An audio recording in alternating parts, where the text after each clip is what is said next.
السلام علیکم. آج کے پروگرام میں آپ کو خوش آمدید کہتے ہیں. میں آپ کے ساتھ آپ کی ہوسٹ سمیرہ مرزا. اس پروگرام میں میرا ساتھ دیتے ہیں جناب گل نخیز اختر صاحب. نخیز صاحب آپ کا بہت شکریہ. ساتھ ہی ساتھ جناب احمد ابو بکر صاحب بھی میرے ساتھ اس پروگرام میں ساتھ دیتے ہیں ڈسکشن میں. ابو بکر صاحب آپ کا بھی بہت شکریہ. ناظرین، مریم نواز پنجاب کی پہلی خاتون وزیر اعلیٰ نے آج حلف اٹھا لیا، اور میں ذاتی طور پر خوش اس لیے بھی ہوں کہ خواتین کی نمائندگی کریں گی مریم نواز پنجاب اسمبلی میں. تو ظاہر ہے بہت خوشی ہوتی ہے. ایک خاتون ہے اور ایک کمفرٹ لیول ہوتا ہے، اور ایک ویسے ہی آپ کو بڑا کانفیڈنٹ آ جاتا ہے کہ جی اگر ہمیں کوئی ایشو ہوگا تو ہمیں پتہ ہے کہ سامنے جو بیٹھی ہیں وہ خاتون ہیں، اور وہ ہمارے مسائل کو اسی طرح سے سمجھیں گی جس طرح سے سمجھنے کا حق ہوتا ہے. جنہوں نے ووٹ دیا ان کی بھی وزیر اعلیٰ ہوں، جنہوں نے ووٹ نہیں دیا ان کی بھی وزیر اعلیٰ ہوں. مجھے افسوس ہے کہ ساتھ والے بینچز پر بھی لوگ بیٹھے ہوتے تو مجھے زیادہ خوشی ہوتی. پھر انہوں نے ایک اور بڑی بات کی. انہوں نے کہا کہ کوئی انتقامی جذبہ نہیں، کسی سے کوئی انتقام نہیں لیا جائے گا. بہت اچھی تقریر، بہت پازیٹیو باتیں، اور ایسے منصوبے جو کہ اس وقت ریکوائرمنٹ ہیں. روایتی باتیں کم، پریکٹیکل باتیں ہمیں بہت زیادہ نظر آئیں، جو کہ آج کی اگر ہم تقریر کا لب لباب دیکھیں تو کہا جا رہا ہے، اور آپ نے، میں نے، ہم سب نے یہ سنا ہے، دیکھا ہے کہ ایک انتہائی مثبت طریقے سے انہوں نے اپنا ایک جو لاہے عمل ہے پنجاب میں کام کرنے کا اس کو بیان کیا. اس پہ سب سے پہلا کامنٹ میں نخیز صاحب سے لینا چاہوں گی. نخیز صاحب کیا کہنا چاہیں گے؟ آج مریم نواز صاحبہ نے حلف اٹھا لیا. پہلے تو آپ کو مبارکباد. اس کے بعد ان کی سپیچ کا لب و لہجہ، ان کا کانفیڈنس، اور پھر پنجاب اسمبلی کے اندر جو کچھ بھی ہوا اپوزیشن کی طرف سے بھی اور حکومتی بینچز پہ بھی، سب اس کے اوپر میں آپ کی رائے لینا چاہوں گی. بہت شکریہ سمیرہ. اور میرا خیال ہے ہم سب کو مبارک ہو. ایک خاتون وزیر اعلیٰ ملی ہیں پاکستان کو پنجاب سے، اور بڑا اچھا جیسچر انہوں نے دیا. میں یقین کریں وہ لوگ جو مخالف تھے انہوں نے بھی تعریف کی ہے. بالکل، کہ انہوں نے اپنے مخالفین کو کوئی سخت زبان استعمال نہیں کی ان کے بارے میں. انہوں نے سب کو ساتھ لے کے چلنے کا عزم ظاہر کیا. انہوں نے یہ کہا کہ یہاں اپوزیشن ہوتی، شور مچاتی، مجھے خوشی ہوتی. انہوں نے یہ بھی کہا، جیسا کہ آپ نے پیکج میں بھی دیکھا ہے، کہ میں ان کی بھی وزیر اعلیٰ ہوں جنہوں نے مجھے ووٹ نہیں دیے. میرا خیال ہے ایک اچھا آغاز ہے، اور اس اچھے آغاز میں اپوزیشن کو بھی ویلکم کرنا چاہیے.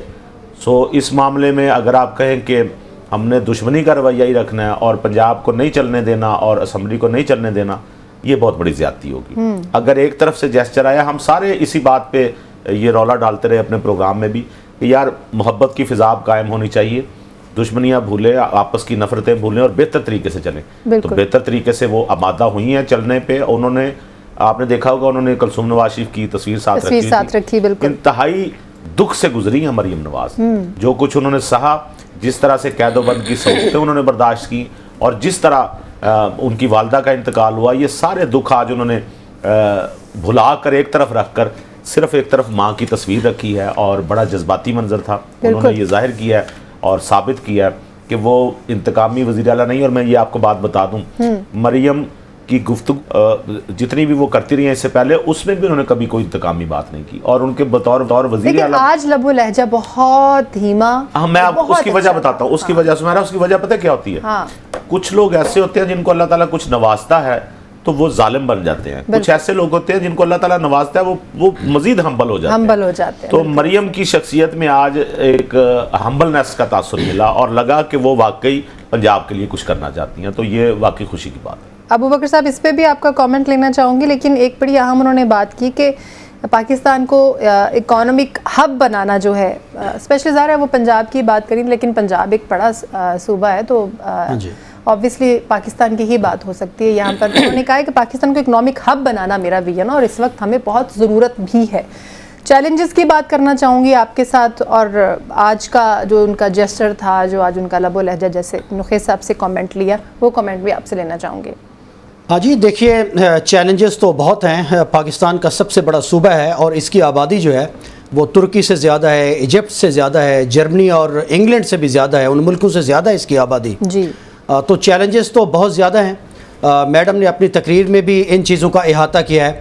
لیکن میرا خیال ہے جو سب سے بڑا چیلنج ہوگا وہ پنجاب کے لگ بھگ جو لاکھوں بچے ہیں جو اسکولوں سے باہر ہیں انہیں واپس لانا ایک بہت بڑا کام ہوگا. اگر وہ اس میں کامیاب ہو گئیں یا اس سمت میں انہوں نے رائٹ ڈائریکشن میں کچھ فیصلے لے لیے یا قدم رکھ لیے تو یہ بہت بڑی بات ہوگی. اور ایگریکلچر جو خصوصاً اب تک میں نے جو ان کا پروگرام سنا ہے نسبتاً مجھے اگنور لگا ہے. یہ جو آپ کی فوڈ باسکٹ ہوتی ہے یہ آپ کا جی ڈی پی میں اس کا بڑا رول ہوتا ہے. آپ کی اکانومی اگر خراب ہو تو ماہرین کہتے ہیں اگر آپ اس کی بیسکس پہ چلے جائیں, اگر اس میں آپ کے جی ڈی پی میں اگر 20% سے زیادہ اگر ایگریکلچر ہو جائے, میں جنرل کہہ رہا ہوں چونکہ اس پہ عموماً ہمارے سیاستدان کم ووکل ہوتے ہیں, زیادہ تر اربن ایلیٹ کے اوپر ہماری کوشش ہوتی ہے ایسے اقدامات لینے کی, اور خصوصاً جو اس جماعت کا ایک بیک گراؤنڈ ہے ایک خاص بزنس کلاس اور ایک خاص جو ایک ہے طبقہ اس میں شہری علاقوں میں, اگر یہ اپنی بیسکس پر انہوں نے توجہ دے دی تو یہ فوڈ سیکیورٹی کا مسئلہ بھی بہت حد تک حل ہو جائے گا, اور اس میں جو رورل اور اربن کا جو پرابلم ہے پنجاب میں اس میں بھی بہت ہیلپ ہوگی. اور باقی جو اس کے علاوہ جو چیلنجز ہیں وہ ہمارے سامنے پولیٹیکل پولرائزیشن جو ہے یہ ایک بہت بڑا پرابلم ہوگی, اور اس اسمبلی میں یہ اسمبلی جب تک رہے گی تب تک رہے گی. دیکھیں اچھی باتیں تو بہت ہو گئیں کہ ان کی تقریر بہت اچھی ہے, ان کے جیسچر بہت اچھے ہیں, انہوں نے اپنے پیاروں کو یاد بھی کیا, تصویریں بھی رکھی, کل بھی لے آئیں ایک تصویر, آج بھی لے آئیں. آج انہوں نے حلف جو لیا ہے اس میں بھی اپنے والد کو اور اپنے چچا محترم کو ساتھ بٹھایا ہے. تو یہ روایات تو پہلے اس طرح کی کوئی روایت ہوتی نہیں تھی. بہت ساری چیزوں میں وہ پاکستان کی بہت ساری جو خواتین پولیٹیشنز ہیں یا خصوصاً بے نظیر صاحب ہیں ان کو کاپی کرتی ہیں. کاپی کرنا کوئی بری بات بھی نہیں ہے, اچھے جیسچر آپ کو کہیں سے ملے تو لینے چاہیے. لیکن بات یہ ہے کہ اب ان کے سامنے جس طرح کے چیلنجز ہوں گے اس میں سب سے بڑا جو ہے وہ میرا خیال ہے ایوان کے اندر ہوگا.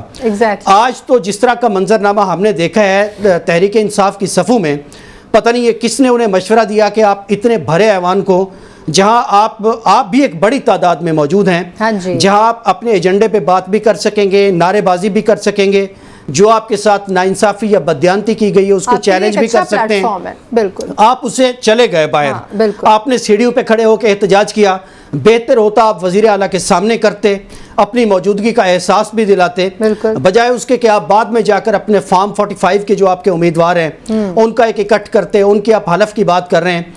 بات یہ ہے کہ اجلاس تو بہرحال وہی ہوتا ہے جو ایوان کے اندر ہوتا ہے, جو ہو گیا ہے. اب اس کی لیٹیگیشنز ہیں, چیلنجز ہیں, عدالتوں میں معاملات جائیں گے. ابھی مجھے کچھ عرصے تک تو یہ ایوان ویسا ہی دکھائی دے رہا ہے جیسے پرویز الہی صاحب اور حمزہ شہباز کے درمیان جس طرح سے پاور کی لڑائی جاری تھی. مجھے لگتا ہے یہ رہے گی, اور یہی ماحول مریم نواز صاحبہ کی گورننس کے اوپر اور فیصلوں کے اوپر بھی مجھے لگتا ہے بدقسمتی سے حاوی ہو جائے گا. مجھے نہیں لگتا وہ اس سچویشن سے دامن چھڑا سکے. وہ تو چند سیٹوں کا فرق تھا. نہیں, چند سیٹیں نہیں ہیں, چند سیٹیں نہیں ہیں. تحریک انصاف پنجاب میں 99+ سیٹوں کا مطالبہ کر رہی ہے, اور ان کے پاس فارم 45 بھی موجود ہیں.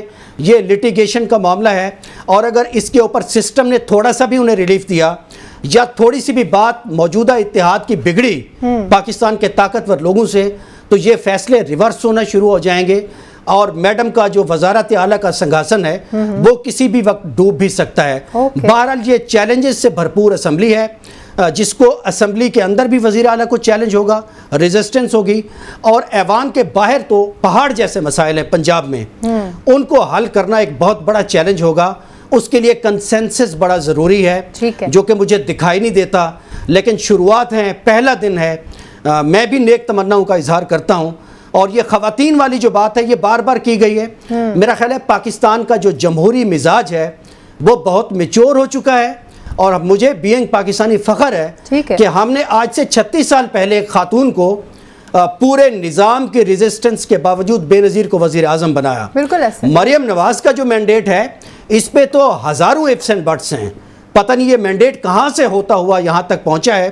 بہرحال ایک خاتون نے ایمرج کیا ہے, پھر بھی میں مبارکباد دیتا ہوں. ٹھیک ہے, نوخی صاحب آپ کچھ بات کرنا چاہتے ہیں؟ خواتین کے حوالے سے انہوں نے کہا بڑا میچور امیج ہو چکا ہے. پچھلے میں کل ایک واقعہ پیش آیا ہے, اس سے آپ کو پتہ چل گیا ہوگا کہ خواتین کے حوالے سے ہمارا امیج کتنا میچور ہے. وہ تو شکریہ کیا تھی اے ایس پی جو شہربانو صاحبہ, اور انہوں نے بیچاری خاتون بہت اچھا جسچر گیا ان کی طرف سے. میں آنر کہہ رہا ہوں کہ شہربانو اگر یہ پروگرام سن رہی ہیں تو آپ کا بہت شکریہ, ہم ان کو خراج تحسین پیش کرتے ہیں. آپ نے بڑی بہادری کا مظاہرہ کیا, اور آپ نے بڑے اچھا جیسچر دکھایا اور آپ اس ہجوم سے مریم نواز صاحبہ نے بھی ان کا ذکر کیا اور پولیس کی طرف سے ویسے ایسے جیسچرز آنے بھی چاہیے وقتاً فوقتاً، چونکہ عوام اور پولیس میں بڑا ڈسٹنس ہو چکا ہوا ہے کئی معاملوں کے حوالے سے اور مطلب پاسبلٹی ہے، اللہ نہ کرے کہ یہاں پر ہمیں کوئی اس سے برا کچھ ہیپننگ جو ہے وہ دیکھنے کو مل سکتی تھی اگر وہ یہ معاملہ سارا جو ہے وہ نہ سنبھالتی۔ اچھا نخیل صاحب، میرا آپ سے ایک سوال ہے، آپ کو یاد ہوگا ابھی کی بات ہے، فیصل والا صاحب نے یہ کہا تھا کہ مریم نواز صاحبہ جو ہیں وہ عثمان بزدار پارٹ 2 ثابت ہوں گی۔ خیر اس کو میں ریلیٹ اس لیے کر رہی ہوں کہ آج ہم نے دیکھا کہ جب مریم بی بی انٹر ہوئی ہیں اسمبلی ہال میں تو عظمیٰ کاردار صاحبہ جو ہیں وہ آئی ہیں ان کو اور وہ ملنے کی کوشش کی ہے انہوں نے آپ اسکرین پہ ہم دیکھ بھی سکتے ہیں، انہوں نے فوراً سے ان کا ہاتھ جو ہے وہ بہت عجیب طریقے سے جھٹکا۔ ٹھیک ہے وہ کھانا بھی کھا رہی تھیں تو ان کو کسی اور طریقے سے بھی کہا جا سکتا تھا، لیکن یہ بہت بیڈ جیسچر گیا ہے، آپ کو نہیں لگتا؟ اچھا بات یہ ہے زمرہ، یہ اس طرح کے چھوٹے چھوٹے کلپس نکالنے اور پھر کہنا کہ جی انہوں نے ایک اچانک ایک ایبرپٹ آپ ایک پبلک فگر ہے، اگنور سن اسی لیے میں بتا رہا ہوں وہ وزیر اعلیٰ ہیں اور عظمیٰ کاردار کا جو بیان سن لیا ہوگا اب آپ اس پہ بھی یقین نہیں کریں گی۔ وہ تو کہہ رہی میں کھانا کھا رہی تھی، عظمیٰ کاردار تو کہہ رہی ہیں کہ یہ ایسی کوئی بات نہیں ہے، لیکن ہم نے کہا نہیں ایسی بات ہے۔ وہ کچھ بول بھی رہی ہیں مریم اور ان میں مجھے نہیں پتا وہ کیا کہہ رہی ہیں، لیکن وہ ملی ہیں یا تو بالکل ہی دھتکار دیا ہوتا انہیں، گلے ملی ہے نا، گلے ملنے کے بعد پتہ نہیں ہاتھ پہ کچھ لگا ہوا تھا ان کے بازو پہ یا کچھ انہوں نے پرے کر دیا اسے۔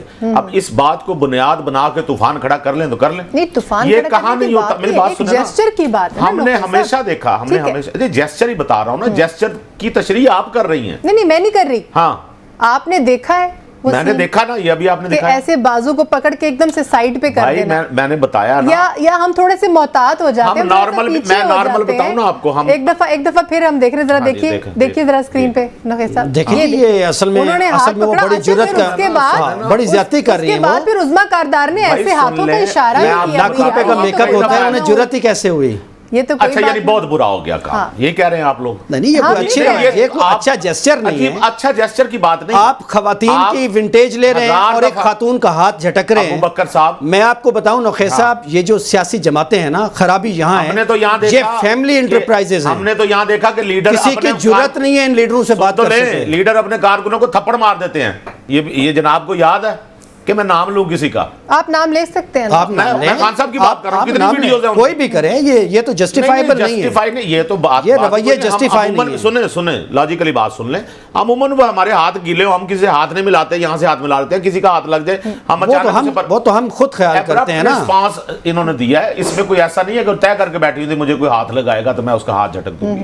عظمیٰ کاردار کو وہ گلے مل رہی ہیں، وہ اسی لیے گلے مل رہی ہیں نا، خوش تھی، ہاتھ ان کے صاف نہیں تھے، انہوں نے پرے کر دیے، بس اس میں کیا حق ہے؟ باقی اس کو وہ کیا کہتے ہیں نا، رائی کا پہاڑ بنا کے اس کو پیش کر دیتے، علیحدہ بات ہے۔ ٹھیک ہے، اچھا یہ کوئی ڈسکس کرنے والی ویرر بات نہیں ہے، مجھے نہیں لگتا ہے۔ آپ کا اس کے اوپر کیا پوائنٹ آف ویو ہے؟ دیکھیں سمیرا، اصل میں نا پاکستان کی سیاسی جماعتوں میں جو کلچر ہے نا، وہ بدقسمتی سے یہی ہے، سیاسی جماعتیں جو ہیں وہ فیملی کی جاگیریں ہیں، موروثیت اپنی پیک کے اوپر ہے۔ ہم اس عہدے پر بھی دیکھ لیں، پہلے خود ان کے والد محترم جو ہیں وزیر اعلیٰ بنے، اس کے بعد وہاں سے ہوتی ہوئی ان کے چچا پہ چلے گئے۔ آپ کی بات کاٹ رہی ہوں، حمزہ شہباز صاحب کو تو ہم نے اکثر دیکھا ہے، وہ تو لوگوں سے ہینڈ شیک ہی نہیں کرتے۔ جی بالکل ایسا ہے، بالکل ایسا ہے۔ تو جب یہ اراکین ٹکٹ لینے جاتے ہیں، اگر نوخیل صاحب کو اندازہ ہو اس بات کا، بالکل ہوگا، تو جوتیوں میں دال بٹ رہی ہوتی ہے۔ کسی بھی سیاسی بڑی جماعت میں جب آپ ٹکٹیں لینے جاتے ہیں، جب آپ کے انٹرویوز ہوتے ہیں، آپ کو اندازہ نہیں ہے کہ کیا حالت ہو رہی ہوتی ہے۔ تو یہ بڑی افسوسناک بہت بری حالت ہوتی ہے، نہیں میں نے دیکھا ہوا ہے، بہت بری حالت ہوتی ہے۔ یہ لوگ سفارشیں کرا رہے ہوتے ہیں، ڈانٹ کھا رہے ہوتے ہیں، یہ لوگ پارٹی فنڈنگ کے نام پر کروڑوں روپے جمع کرا رہے ہوتے ہیں۔ کسی ایک سیاسی جماعت کی بات نہیں ہے، میں پی ایم ایل این کی بات نہیں کر رہا، پیپلز پارٹی میں بھی یہی کلچر ہے، یہاں بھی یہی کلچر ہے۔ یہ بالکل ٹھیک نہیں ہے۔ بس ایک منٹ مجھے دے دیں، اس طرح کے جو چھوٹے چھوٹے جیسچرز ہوتے ہیں نا، یہ ہو سکتا ہے ایسے ہی ہو جیسے آپ کہہ رہے ہیں، ہو سکتا ہے جیسے عظمیٰ کاردار کہہ رہی ہیں، لیکن لیڈرشپ جو ہے اس پر ایک بڑی ذمہ داری ہوتی ہے۔ جب آپ جیت رہے ہوتے ہیں، جب آپ ایمرج کر رہے ہوتے ہیں، ایوالو کر رہے ہوتے ہیں، ذمہ داری بھی اتنی بڑھ رہی ہوتی ہے۔ ایک ایک جیسچر آپ کا کاؤنٹ ہوتا ہے۔ ابھی آپ وزیر اعلیٰ بنی ہیں، یہ تو روزانہ اس طرح کی چیزیں آپ کو پروٹوکول کے نام پر نظر آئیں گی، اس سے بڑی بڑی باتیں ہوں گی۔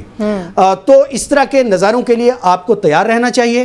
یہ جو شہزادے ہیں جو جمہوریت سے ووٹ لے کر جمہور کا اقتدار میں آ گئے، یہ انہی گھروں میں پلے ہیں، اس طرح کے رویوں میں رہے ہیں اور یہ ان میں اس قدر سخت ہو چکے ہیں، آپ کو یہ بار بار نظر آئیں گے۔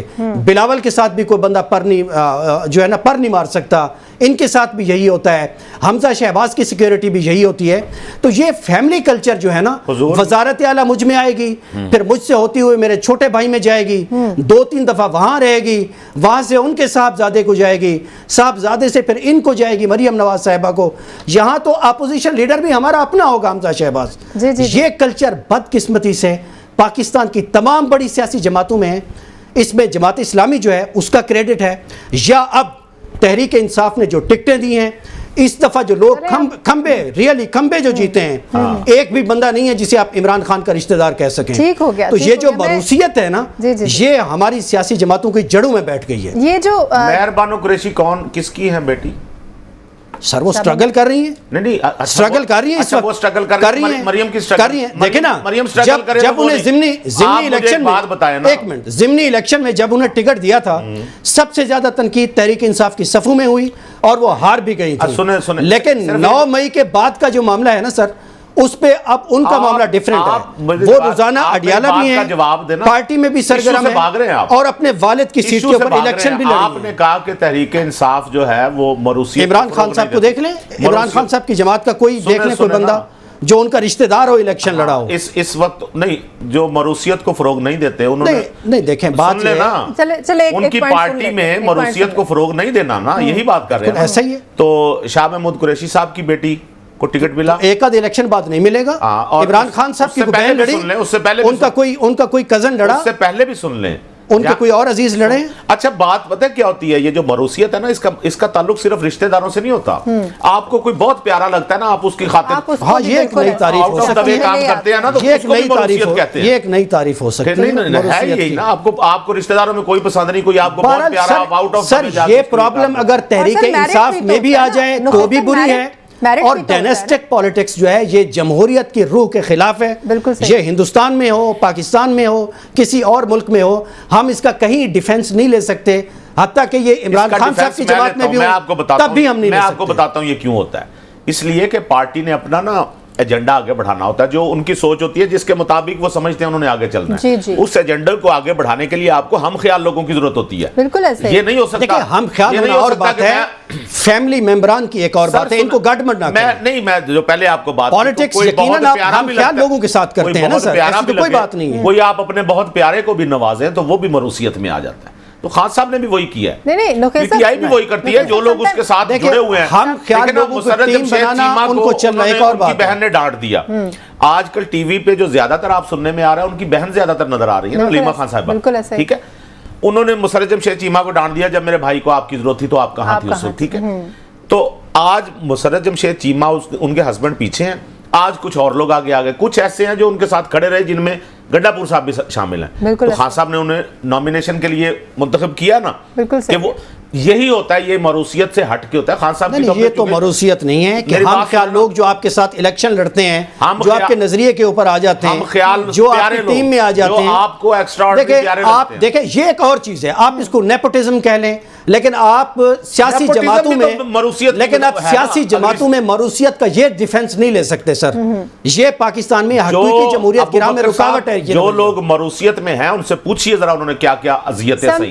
بھٹو کا پورا خاندان مارا گیا، بالکل ایسے۔ لیکن بھٹو خاندان نے ممتاز علی بھٹو کے بعد 1972 کے بعد سندھ میں کوئی پرائم منسٹر اپنے خاندان سے نہیں لگایا۔ وہاں غلام مصطفیٰ جتوئی بنے، عبداللہ شاہ بن گئے، وہاں قائم علی شاہ بن گئے، مراد علی شاہ بن گئے، لیکن بھٹو خاندان سے کوئی فرق نہیں آیا سندھ میں۔ آپ کو لگتا ہے آپ کی فیملی میں کوئی ایسا بندہ ان سے ہی سیکھ لیں، مراد علی شاہ کب، رائمنڈ والے لاڑکانہ والوں سے سیکھ لیں۔ مراد علی شاہ کب رہے ہیں پرائم منسٹر؟